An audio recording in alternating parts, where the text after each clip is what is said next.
They were the British Jackson 5, the clean living, all singing, all dancing family pop group who took the 1980s charts by storm. On the surface, Five Star had it all: a mansion with its own recording studio, chauffeur-driven limos, adoring fans and a Brit Award for Best British Group. But today, as the 35th anniversary of their first single looms, singer Lorraine Pearson claims the reality was stolen childhoods, with few friends, a grueling schedule and living in a constant family bubble, which created Blazing Rose. Having turned 50 last August and after a battle with breast cancer, Lorraine says she is no longer worried about protecting the family brand. She reveals a feud with lead singer sister Denise, who appeared on BBC's The Voice in 2012. Lorraine says, "I haven't spoken to Denise in 3 years. We don't get on. She is very much a diva. I haven't spoken to her since my dad died. Life is too short to be around people who you don't like and who don't like you. Denise is my sister and I love her, but I don't like her very much." Five Star was the brainchild of Buster Pearson, and made up of his children Denise, Doris, Stedman, Delroy, and Lorraine, who when the first single came out were aged 17, 15, 14, 13 and 11. Buster, who died in 2012, had worked with Otis Redding and Wilson Pickett and set up a record company to turn his kids into stars, and his plan paid off. From 1985 to 1988 they had 4 top 20 albums and 15 top 40 singles such as System Addict and Rain or Shine.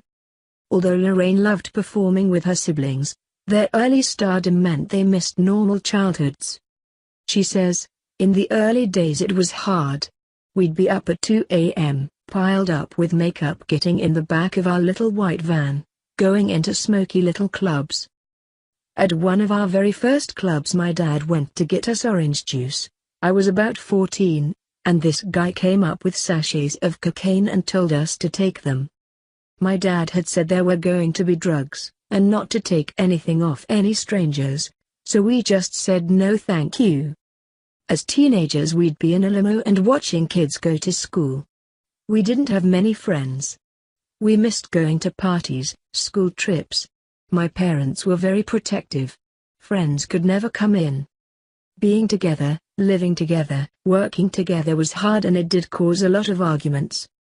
Work was all we did. We did a tour, another album, another tour, TV shows. It was constant.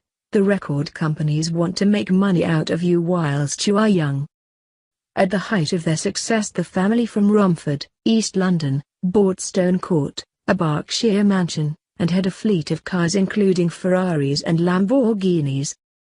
Loneliness drew Lorraine into an ill-fated romance with Hollywood star Eddie Murphy in 1988. "We were at our house and had nothing to do but to answer fan mail. I was depressed. We didn't have anyone else to talk to," she says. She went into the TV room where her brother Del was watching an Eddie Murphy stand-up show and she started laughing. So she wrote to Eddie thanking him for making her happy when she was so down. 2 weeks later, Eddie's secretary called saying he wanted to talk to her. "He asked would I mind if he flew to England and took me for dinner," says Lorraine. "Within 5 days he was on one knee proposing. I was 21 and my heart was saying no, but I said yes. We went out to a restaurant to celebrate and it was the worst night of my life. It was so quiet and I was freezing. Eddie said, if you are cold don't expect me to give you my jacket. My brother Del got up and put his jacket around my shoulders." Before Eddie, Lorraine had not even had a boyfriend. However, her dreams of love and marriage didn't last long. She says, "The day he proposed was the day it ended. It was 3 a.m. and he said to me it is time to go to the hotel, so I said, I'll see you tomorrow. But he said, we are engaged, you're coming with me. I just said, my parents didn't raise me that way, we aren't married yet. So he asked for his ring back.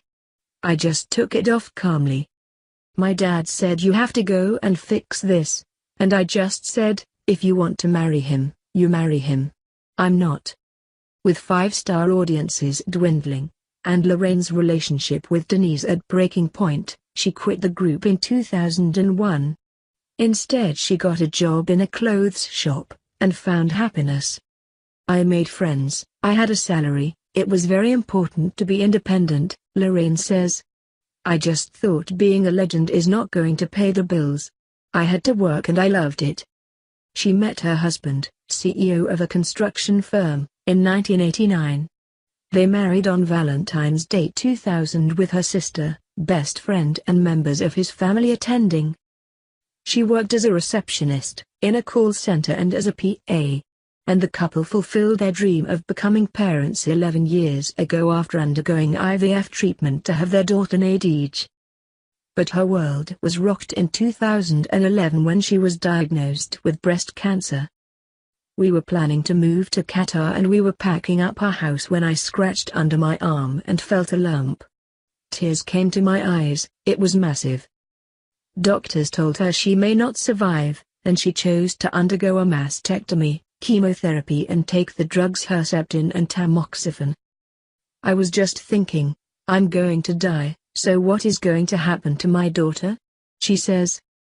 I just thought, God didn't give her to you to take you away, you have to survive this. Lorraine has since been given the all clear, which has given her the push that she needed to step back into the limelight. She says, I just thought it is time to dust off my ambitions and get back out there. I just felt it was the right time. She was horrified to learn Denise is performing as 5-star without her family. Lorraine says, I went online to find a picture of the group to show a friend and found out she had replaced us all. I was so disappointed and shocked. It's embarrassing for people to buy tickets thinking it's the original 5-star when it's not.